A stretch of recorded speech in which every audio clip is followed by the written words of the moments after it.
s'y attendait pas vraiment à ce que le dicton se vérifie ici, parce que voilà, c'est le rallye du Mexique qui est pour moi classé dans les 3 plus difficiles niveau balayage du championnat. Donc on s'attendait à souffrir ce week-end, mais voilà, on a fait la course parfaite avec le bon choix de pneus, avec la prise de risque et mis la pression nécessaire sur nos concurrents et ça a payé. Mais c'est vrai qu'avant le départ, j'aurais jamais imaginé ce scénario. Alors au-delà de la victoire, de la belle victoire, c'est surtout une très belle opération au championnat car ton adversaire est tombé ici.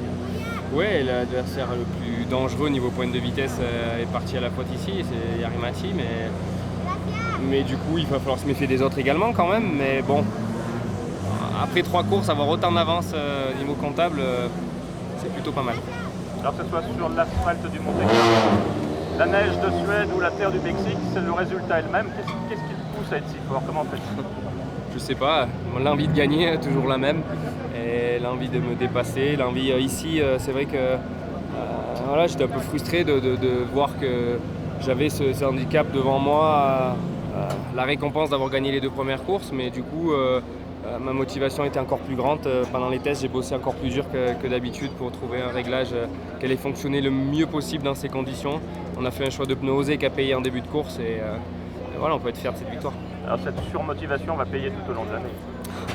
Ah, ça va pas marcher tous les jours comme ça. Il y a des rallyes où le choix de pneus sera pas possible parce qu'il y a des rallyes où quand on est en soft tous, on ne pourra pas prendre des pneus plus soft qu'eux. Donc ce sera difficile de temps en temps de compenser. Je pense à des rallyes comme la Sardaigne, je pense à des rallyes comme l'Argentine aussi le prochain. Mais bon, ce qui est pris, et on parlait de cet écart important niveau points et la pression malgré tout, comme je disais déjà après la Suède, aller de plus en plus sur leurs épaules et pas sur les miennes. Allez, on se retrouve dans un mois en Argentine. C'est le seul qui manque à ton tableau de chasse. Oui, à très bientôt dans un mois. Et voilà, ça s'annonce difficile une fois de plus, mais une fois de plus, comptez sur nous pour faire le maximum. Tu aimes la difficulté?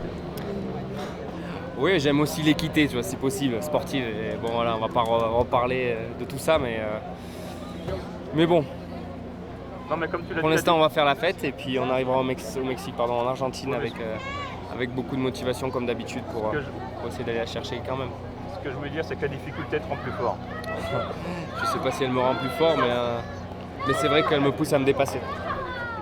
Ouais, alors la surprise, on l'attendait pas nous-mêmes. On n'aurait pas parié $1, je crois, sur notre victoire ici. Et il n'y a pas grand monde, je crois, qui a misé sur nous de toute manière ce week-end. Après, voilà, sans refaire le fil de la course, on a fait vraiment un beau rallye. On a fait des choix un peu différents au niveau des pneumatiques, notamment le vendredi matin. On a tenté des choses, on a été assez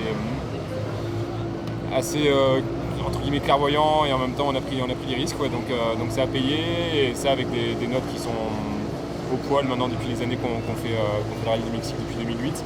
On a eu le temps de peaufiner tout ça, et bon voilà, la cerise sur le gâteau, quoi, c'est la Power Stage où on ne s'attendait pas à faire péter un temps, comme on dit.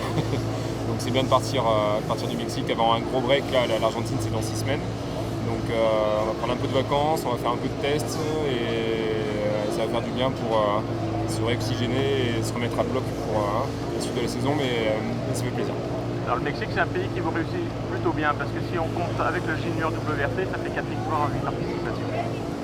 Voilà, 4 victoires, en sachant qu'on a eu une participation en Skoda, donc on peut enlever une participation. Donc non, on n'a pas à rougir de ça. Après, on n'est pas à la chasse au record, aux chiffres. Chaque rallye, j'ai toujours l'habitude de dire, c'est virage après virage, rallye après rallye. Tout peut se jouer dans un virage, une corde, un pas corde, une crevaison ou pas, une annonce de note un peu tard, et voilà, on sort de la route, on casse un triangle et ça s'arrête là. C'est pas grand chose, à 30 à l'heure, ça suffit. Donc non, je pense qu'on va bien savourer ce soir avec le team qui a de toute manière produit une belle course aussi. Mikkelsen qui finit 3ème, c'est chouette. Bon, Yarimati, il est sorti, mais jusqu'à là sa voiture marchait bien. Après voilà, il était à la surattaque, et c'est comme ça, c'est le jeu, mais on est très content. Et tu l'as dit tout à l'heure, le prochain c'est l'Argentine. L'Argentine, il y a un autre challenge à relever, c'est qu'il va falloir l'emporter, l'accrocher au tableau de chasse. Ouais, voilà, il y en a un qui nous fait un peu de la rébellion, c'est le rallye d'Argentine. On n'a pas encore réussi à le gagner. C'est un rallye compliqué parce qu'il y a des grosses ornières qui se creusent. Il faut être assez violent finalement avec la voiture et brusquer un peu les choses. On va essayer de s'y employer. Rendez-vous dans 6 semaines.